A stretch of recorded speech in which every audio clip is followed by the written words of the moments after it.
नमस्कार, मेरा नाम रितेश है। इस वक्त आप न्यूज बातों देख रहे हैं। देखिए, पश्चिम बंगाल में चुनाव है विधानसभा का। 294 सीटों पे मतदान होने वाले।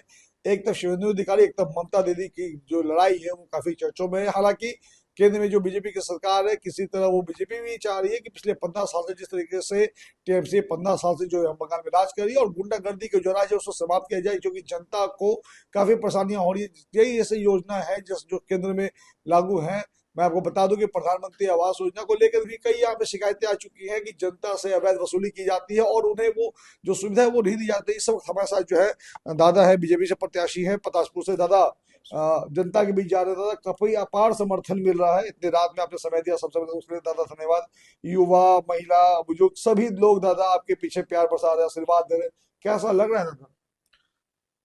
बहुत ही बढ़िया। और इधर की जो पटासपुर की जनता अभी ठान लिया कि इस बार बीजेपी को ही वोट देंगे, क्योंकि 15 साल से ये टीएमसी वाले जितना अत्याचार किया जनता के ऊपर, खास करके जो मातृशक्ति है उनके ऊपर ऐसे ऐसे कांड इन्होंने किया।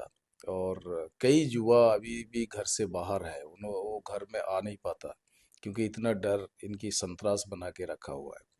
ये टीएमसी सरकार की सिर्फ संतरास नहीं है, जो जितने भी पटासपुर की जनता की मतलब पर रास्ता, प्रधानमंत्री आवास योजना का पैसा, बाथरूम का पैसे, ये सारे खा चुका है। तो पटासपुर की जनता अभी समझ गया कि एक ही रास्ता है भारतीय जनता पार्टी का सरकार बनाना। और आप लोग भी देखे होंगे कि मैं जिस तरफ भी अगर प्रचार में जा रहा हूँ तो गांव का पूरे गांव पर गांव एक साथ आ जाते हैं। तो पटासपुर का जनता इस बार ठान लिया कि जीतेंगे। दादा, बात करें 2021 में जो 1965 वोट से नंदीग्राम में हारी थी, और उन्होंने ये बताया था कि अगर वे नंदीग्राम हारती हो तो राजनीति छोड़ दूंगी। फिर बाई इलेक्शन होकर के भवानीपुर सेलेक्ट होकर के वो फिर से विधानसभा पहुंची। इस बार सीधे जो है शुभेंदु अधिकारी से टक्कर है भवानीपुर पे। इस बार जीत का जो आंकड़े का फैसला होगा दादा, वो कितने के मार्जिन से होगा? पहली बात तो ये जिहादी मानसिकता की महिलाएं हैं जो हमारा मुख्यमंत्री है, ये शर्म वाली बात है। और उन्होंने बोला कि हम छोड़ देंगे, तो छोड़ा तो है नहीं, ये अलग अलग रूप लेता है। जो पुतना राक्षसी जैसे अलग अलग रूप लेके ये अपना बोलते हैं। तो अभी नंदीग्राम और दूसरा भवानीपुर की जो बात है, ये दोनों में हमारा जो विरोधी दल नेता शुभेंदु अधिकारी जी है, दोनों में जीतेंगे। और जीत का जो फैसला होगा वो बहुत ज्यादा होगा, जो सोच भी नहीं सकते इस बार। क्योंकि जनता ने ठान लिया कि इस बार बंगाल को बदलना है, पलटना है।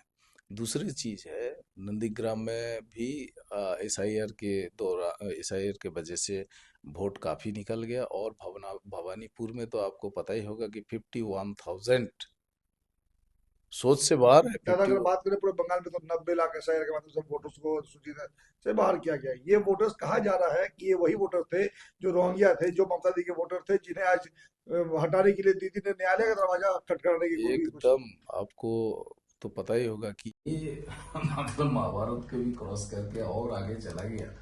तो उसको भी लेके वो पहुंच गया सुप्रीम कोर्ट में, मतलब दरखास्त लगाने के लिए इनको सही कराना है। तो ये जो मुख्यमंत्री है, ये भुआ वोट में जीता हुआ मुख्यमंत्री है, मतलब छप्पा वाले मुख्यमंत्री है।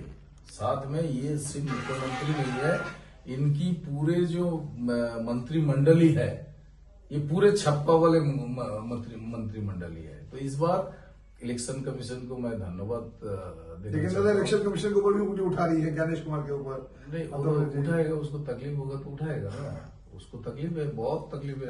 91,000 लाख निकल गया, 40 लाख में तो हम पीछे हैं।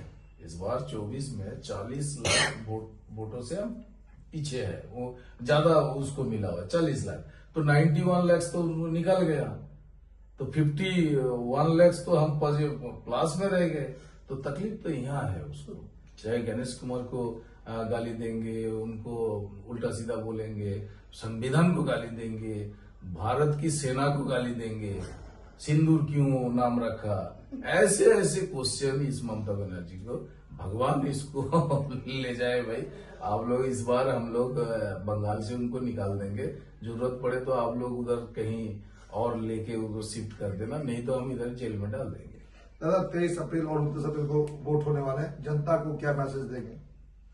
नहीं, जनता पूरे मूड में है, इस बार बदलने के मूड में। और जनता को मैं प्रणाम करता हूं कि आप लोग समझ गए, और वो आपका जो समझ है वो 23 तारीख और 29 तारीख को बिग फूल में, जो हमारा नेशनल फ्लावर है, उसमें जाके जनता एक वोटिंग कर दे।